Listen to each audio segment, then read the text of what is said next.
तो hello nursing aspirant, good evening to all the nursing aspirant of nursing Adda 24/7। बच्चों, इस video में हम बात करने वाले हैं आपके RRB and नॉर्सेट last 4 month strategy के बारे में। जैसा कि आपको पता है बच्चों कि अगर हम आरआरबी नर्सिंग सुपरिटेंडेंट या फिर हम नॉर्सेट 10 को टारगेट कर रहे हैं तो आपके पास सिर्फ और सिर्फ 4 महीने बचे हुए हैं, वो भी उंगलियों पे काउंट करके, जो कि आपके दिसंबर, जनवरी, फरवरी एंड मार्च रहने वाला है। तो इन 4 महीने में हमारी क्या स्ट्रैटेजी होनी चाहिए, किस टाइप की स्ट्रैटेजी हम बनाएंगे ताकि हम क्या कर पाए, अपना जो ये लास्ट पीरियड चल रहा है, लास्ट मंथ चल रहा है, इनमें हम अच्छा स्कोर कर पाए, अच्छा गोल अचीव कर पाए। और हमने जो अल्टीमेटम सेट कर रखा है आरआरबी में सुपरिटेंडेंट बनने का और नर्सिंग ऑफिसर बनने का नॉर्सेट 10 में, तो उसमें क्या करना है, हमको किस किस टाइप की स्ट्रैटेजी अप्लाई करनी चाहिए। तो इस वीडियो में बच्चों हम बात करेंगे आपके रेलवे रिक्रूटमेंट बोर्ड के नर्सिंग सुपरिटेंडेंट के वैकेंसी के बारे में और आपके नॉर्सेट के बारे में। तो भाई कॉन्सेप्ट जो है वो आपका मेजर और प्लस माइनर सब्जेक्ट्स का वो चीज क्लियर होनी चाहिए। ठीक है भाई। अब मेजर सब्जेक्ट्स में बच्चों क्या होगा, आपका मेजर सब्जेक्ट्स में जैसे कि आपने बहुत बार सुन लिया है कि फंडामेंटल हो गया, एमएसएन हो गया। अब आरआरबी जो भैया बोर्ड है, ठीक है, जो रेलवे बोर्ड है रिक्रूटमेंट का, जो नर्सिंग सुपरिटेंडेंट बनाता है, उसका जो आपका एग्जाम का जो मोड होता है, वो मोड किस टाइप के क्वेश्चंस सेट करता है, कौन से टाइप के क्वेश्चंस लेके आता है, उसमें और नॉर्सेट में दोनों में बहुत ज्यादा वेरिएशंस है। अगर हम नर्सिंग सुपरिटेंडेंट की बात करेंगे बच्चों आरआरबी के लिए, तो उसमें जो है आपका स्टैंडर्ड जो होता है वो मॉडरेट लेवल का होता है।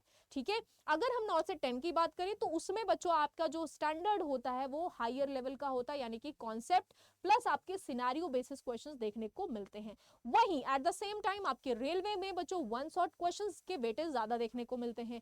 अब अगर हम आरआरबी और नॉर्सेट दोनों की बात करें तो सिर्फ और सिर्फ 4 महीने आपके पास है, जिसके लिए आपका जो नर्सिंग का सिलेबस है बच्चों वो तो सिमिलर रहने वाला है।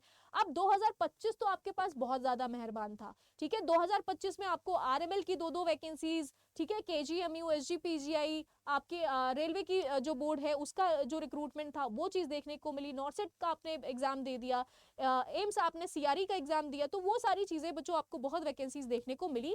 उसी तरीके से हम एक अल्टीमेटम लेके चल रहे हैं कि बच्चों 2026 में भी आपको बहुत ज्यादा वैकेंसीज देखने को मिल सकती हैं।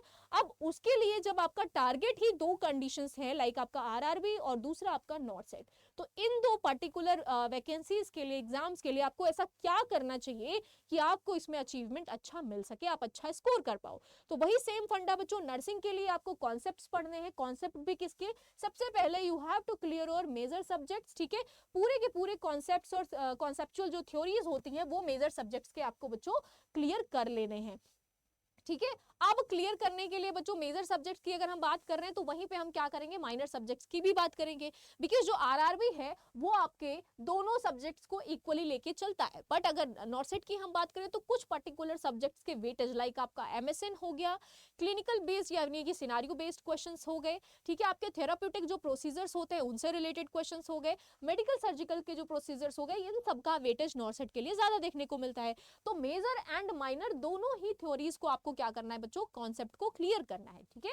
उसके बाद अगर हम बात करें तो मोस्ट इंपॉर्टेंट जो रहने वाला है वो है आपका रिवीजन। अब रिवीजन भी बच्चों मेजर एंड माइनर दोनों सब्जेक्ट्स का रिवीजन इंपॉर्टेंट है आपके लिए। दोनों ही चीजों को आपको इंपॉर्टेंटली क्या करना है बच्चों, रिवाइज करना है। ठीक है। एमसीक्यूज प्रैक्टिस की बात करें तो as much as you can, जितना आप कर सकते हो उतना आपको क्या करना है बच्चों, एमसीक्यूज प्रैक्टिस करनी है। ठीक है। उससे क्या होगा, उससे आपका टाइम मैनेजमेंट होगा। अब टाइम मैनेजमेंट के लिए क्या कर सकते हो, it help to manage your time. ठीक है भाई। जितना हम क्या करेंगे, एमसीक्यू प्रैक्टिस करेंगे, उतना ज्यादा हमारा टाइम मैनेज होगा। बिकॉज हमें क्या देखने को मिलता है बच्चों, नेगेटिव मार्किंग भी देखने को मिलता है और हमें ये सारी चीजों का ध्यान भी रखना पड़ेगा। एक नेगेटिव मार्किंग आपकी पूरी की पूरी स्कोर जो है उसको बहुत ज्यादा नीचे कर देती है, रैंक बहुत ज्यादा आपका नीचे हो जाता है। तो एक सिंगल मार्क्स की वजह से, एक नेगेटिव मार्क्स की वजह से आपका सिलेक्शन रुक जाता है भाई। तो ये सारी चीजें आपको अपने माइंड में, कॉन्सेप्ट को ध्यान में रखते हुए करना पड़ेगा। अब टेस्ट सीरीजेस की बात करें तो लॉन्ग फुल लेंथ क्वेश्चंस के टेस्ट सीरीजेस एटलीस्ट आपको करने चाहिए। ठीक है। चलिए नेक्स्ट बात करते हैं भाई, आरआरबी नर्सिंग सुपरिटेंडेंट की अगर हम बात करें तो उसके लिए 2025 में जो वैकेंसी आई है वो आई है 270 प्लस आई है। ठीक है। उसी तरीके से अगर हम बात करें 2026 की तो इसमें आपकी 500 प्लस वैकेंसीज देखने को मिली है। अब ये कुल मिला के टोटल जो है बच्चों वो आपका 700 प्लस वैकेंसीज आपको सिर्फ और सिर्फ रेलवे रिक्रूटमेंट बोर्ड की तरफ से दिखाया गया है, मिल गया है। ठीक है। और सेम टाइम अगर हम बात करें तो नॉर्सेट का भी भैया अपना एक अलग ही परचम है। नॉर्सेट भी आपका 2 बार क्या कराता है, आपका एग्जाम कंडक्ट कराता है। तो अभी जो हाल फिलहाल हम नॉर्सेट की तैयारी कर रहे हैं वो आपका नॉर्सेट 10 रहने वाला है, ठीक है। अब हम बात करते हैं कि टाइम पीरियड। तो बच्चों दिसंबर, जनवरी, फरवरी एंड मार्च, जो ये 2-4 महीने आपके पास बचे हुए हैं, जिसमें से दिसंबर ऑलमोस्ट आपका खत्म होने वाला है।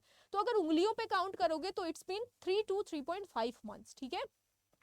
आपका क्या है, 3 से 3.5 महीने या 4 महीने आप कह लो, आपके पास है आपकी पूरी तैयारी, पूरी स्ट्रैटेजी को एक लिंक में लाने के लिए, ठीक है भाई। तो अगर आप इन दोनों तैयारीज को या दोनों वैकेंसीज को क्या कर रहे हैं, टारगेट कर रहे हैं, अगर आप आरआरबी नर्सिंग सुपरिटेंडेंट बनना चाहते हो या फिर आप नॉर्सेट में नॉर्सेट 10 को क्रैक करके नर्सिंग ऑफिसर एम्स में बनना चाहते हो, तो उसके लिए एक अच्छा पैटर्न ऑफ स्टडी भी होना जरूरी है, ठीक है।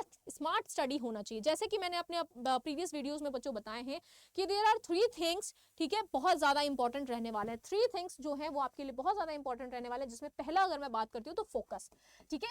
आपको फोकस होना पड़ेगा, आपको कंसाइज होना पड़ेगा, लाइक आप कौन से एग्जाम्स को टारगेट कर रहे हो, कौन सा एग्जाम आपका किस टाइप का क्वेश्चन जो है वो डिमांड करता है, ठीक है। तो आपको फोकस होना पड़ेगा पर्टिकुलर एग्जाम्स के लिए कि कौन सा स्ट्रैटेजी, कौन सा जो है आपका मॉडिफिकेशन वो आपके एग्जाम के लिए काम आ सकता है।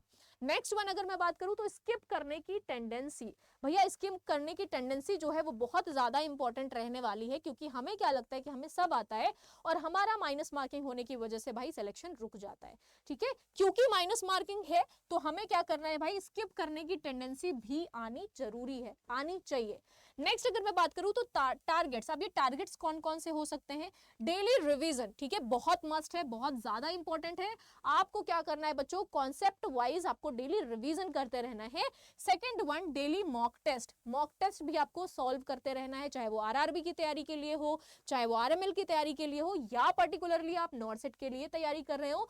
पीवाईक्यू यानी कि प्रीवियस ईयर क्वेश्चंस पेपर जो है बहुत ज्यादा बच्चों हेल्प करते हैं, ताकि आपको ये पता चल पाए कि कौन सा एग्जाम किस टाइप का आपसे क्वेश्चंस या मॉडिफिकेशन डिमांड करता है। अब आप नॉर्सेट का लेवल पढ़ रहे हो, यानी कि नॉर्सेट की एग्जाम को तैयारी कर रहे हो, और आप सीएचओ के लेवल का क्या करोगे, क्वेश्चन सॉल्व करोगे, तो आपका नॉर्सेट में सिलेक्शन तो नहीं होगा।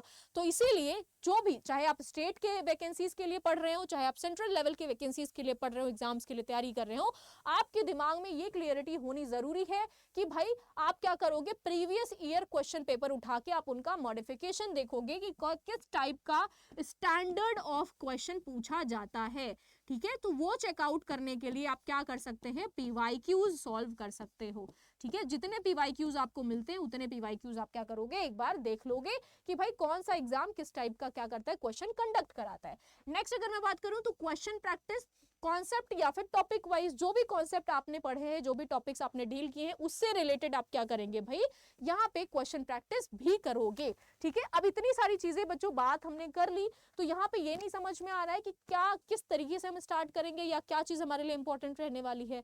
तो बच्चों वंदे भारत बैग जो आरआरबी नर्सिंग सुपरिटेंडेंट के लिए नर्सिंग अड्डा की तरफ से आपके लिए लाया गया था, वो अब वापस आ चुका है।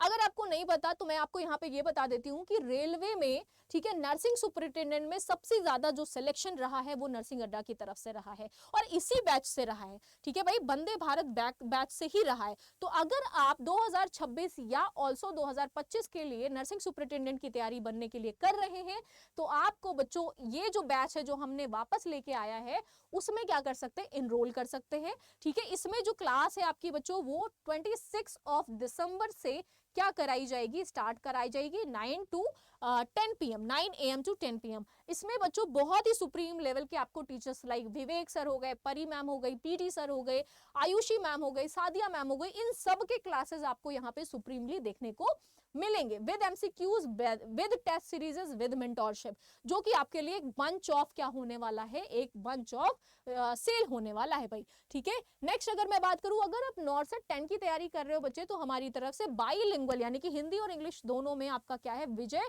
2.0 एम्स बैच देखने को मिल रहा है नॉर्सेट 10 के लिए, ठीक है। स्टार्ट कब हो चुका है भाई, 24 नवंबर से स्टार्ट करा जा चुका है, जिसमें आपको सुबह से 9 बजे से लेकर 10 बजे तक रात के आपको क्लासेस देखने को आपको यहाँ पे अलग अलग रिस्पेक्टिव टीचर के अपने अपने रिस्पेक्टिव सब्जेक्ट्स में देखने को मिलेंगे।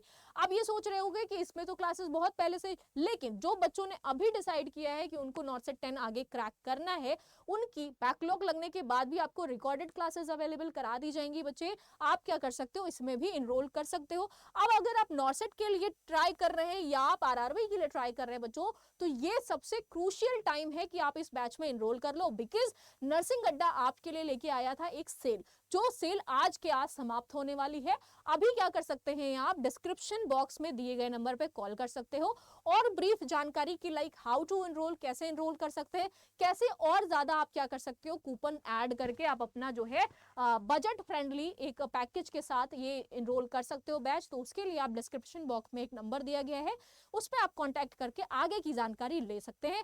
हमारे साथ जुड़िए और हमारे साथ जुड़ने के बाद बच्चे आपको क्या करना है, एक बहुत अच्छी मेहनत के साथ हमारे साथ जुड़ जाना है और तैयारी करना है, ताकि हम नर्सिंग सुपरिटेंडेंट और plus nursing officer in AIIMS दोनों के लिए अच्छी मेहनत से तैयारी कर पाए। ठीक है, ऑल द बेस्ट।